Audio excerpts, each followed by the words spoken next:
Alexandre Pereira is a professional mixed martial artist from Brazil. He fights in the UFC middleweight division, where he is the current UFC middleweight champion. He is the first and only kickboxer to hold Glory titles at both middleweight and light heavyweight. He is also a former Glory middleweight and light heavyweight champion. In addition, Pereira participated in shows like It's Showtime and Super Combat Fighting Championship. He is ranked 8th on the UFC men's pound-for-pound rankings as of November 14, 2022. As of February 2021, Pereira topped the rankings for kickboxing middleweight and light heavyweight. Want to know about it in detail? Well, stay tuned till the end. Hello everyone, welcome back to the channel. In this video, we will talk about Alex Pereira announces next UFC fight, and Joe Rogan reacts to Dana White, Jon Jones, and Khabib. Meanwhile, subscribe to this channel and press the bell icon. That being done, let's start. Pereira joined the UFC on September 3, 2021. On November 6, 2021, at UFC 268 against Andreas Michailidis, he made his promotional debut. In round 2, he won the fight by technical knockout. He received the Performance of the Night honor for this victory. On March 12, 2022, Pereira took on Bruno Silva at UFC Fight Night 203.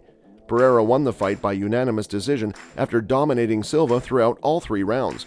Sean Strickland was to be Pereira's opponent at UFC 277 on July 30, 2022.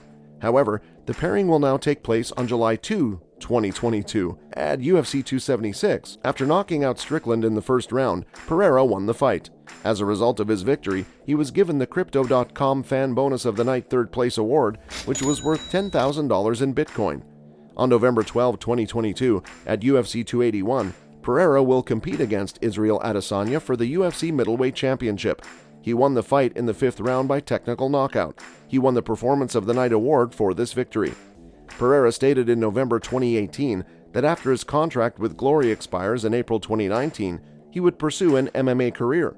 After 4 consecutive successful defenses of the Glory middleweight title against Yusri Belgarui, Simon Marcus, and Jason Wilness, Pereira moved up to fight Donegi Abina for the interim Glory Light Heavyweight Championship at Glory 68. After that, Pereira re-signed with Glory with the possibility of fighting in mixed martial arts as well. Pereira became the first Glory champion to win both titles by knockout in the 3rd round. Pereira chose to defend his middleweight title against Ertugrul Bayrak at Glory Collision 2 on December 21, 2019, after winning the Light Heavyweight Championship. He won the fight by knockout at the end of the round after dominating the first round largely. At Glory 77, Pereira was supposed to fight Artem Vakitov for the Glory Light Heavyweight title. By winning the fight via split decision, Pereira became the first fighter in Glory history to hold both belts simultaneously. Later, Pereira lost his middleweight title, Rotterdam defending his first title. He lost the second fight by majority vote. In round 4, the referee's decision to deduct 1 point from Pereira for repeatedly clinching was widely regarded as a contentious one. Khamzat Chimaev asserts that he has agreed to fight Alex Pereira, the middleweight champion, at UFC 282 on December 10. At UFC 281 earlier this month, Pereira stopped Israel Adesanya in the final round to win the 185-pound belt. He had previously defeated the Nigerian twice in their respective kickboxing careers. This was his 3rd victory over him. Chimaev has now spoken out against him, tweeting, "Let's go on December 10. I've already signed. It is now your turn." Pereira still can't seem to answer, yet is probably not going to acknowledge such a battle at 3 weeks' notification, while the UFC has previously declared the UFC 282 headliner between Glover Teixeira and Yuri Prochazka, who will fight again for the light heavyweight title.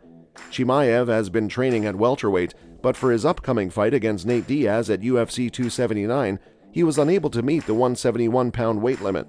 In the co-main event, the Swede faced Kevin Holland, who dominated the Swede within the first 3 minutes. If Kamaru Usman defeats Leon Edwards in a rematch, Chimaev could move up to 185 pounds and compete for the title. 185 was all that was written in a tweet following his routine victory over Holland, and UFC President Dana White acknowledged that his fighter's weight loss concerned him. "It is a problem," he declared. "He missed weight because of that. I'm not sure. We must examine it and resolve the issue. We'll see if it makes sense for him to fight at 185 pounds.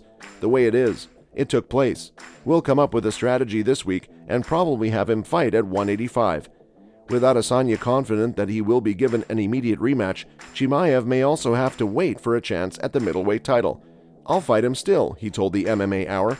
"I will fight him next. If he were to fight someone else and lose the belt, he will fight me. I'm just speculating that I might fight him even if he becomes champion. He can't beat me. I'm sure I can defeat him. I can defeat him, as you can see. He's just invested well, and I won't say luck, fucking luck, a sound strategy. He can fight well, but I know I can. Maybe it's my ego. Sure, but I am permitted. I just think I'm doing better. Jones, 33, was furious when Khabib, 32, jumped to number 1 after beating Justin Gaethje, 31, bringing his record to 29-0. However, commentator Rogan acknowledges that the American's overall legacy surpasses Nurmagomedov's and merits recognition at his best. He stated, "If you look at Jon Jones' early career, I believe that he won the title in 2011 and has since fought more championship fights than any other type of fight. He is without a doubt the most accomplished, wins the title, is the youngest person to ever win the title in the UFC, beats legend Mauricio Shogun Rua, then dominates all of these other fighters," Rogan says of Jones's early run as champion, when he beat a number of stars and lost only to Alexander Gustafsson in 2013. He did beat Gustafsson twice and Daniel Cormier twice, although the second one was ruled a no contest due to a doping violation. However, Jones has also experienced difficulties outside of the ring, losing his belt 3 times as a result of disciplinary action. Conor McGregor is well known for his rivalry with Khabib Nurmagomedov. The rivalry continues despite the fact that the pair technically settled it in the octagon. Joe Rogan was even attacked by the former double champion, who referred to him as a tick. The fighter found yet another tick, which surprised everyone. Anthony Smith was the target of a flurry of tweets from the Notorious. Smith asserted that McGregor was taking steroids of some kind. However, the fighter was offended and used Twitter to vent. When Anthony Lionheart Smith asserted that Conor McGregor was using steroids, the fire was lit a long time ago. "Anyone who has broken their leg has taken a long time," he stated. "He seems to be pretty well healed. It irritates me that he can jump out of the pool, consume whatever he wants, and then jump back into the pool without anyone complaining." However, the former double champion was skeptical of Smith's claims. A video of Lionheart being carried away after his injury at UFC 277 was recently retweeted by McGregor. "Ha ha ha, walk it off, you little tick," he wrote. "My leg is broken, my bollocks. Embarrassing. I thought you broke your leg yourself in your last fight. LOL, you little dope," the Notorious rapper wrote in a previous tweet. "You're a man's embarrassment. Keep your mouth shut about my name, prick." He also questioned Smith's boldness when he called him a cheater. So what are your thoughts on this? Let us know in the comments below. And that's all for today, guys. If you found this video interesting, make sure to hit the like button. Also, subscribe to the channel and press the bell icon to never miss an update from us. If you enjoyed this video, please share it with your family and with your friends. Thank you so much for watching, and we will see you at the next one. Until then, peace.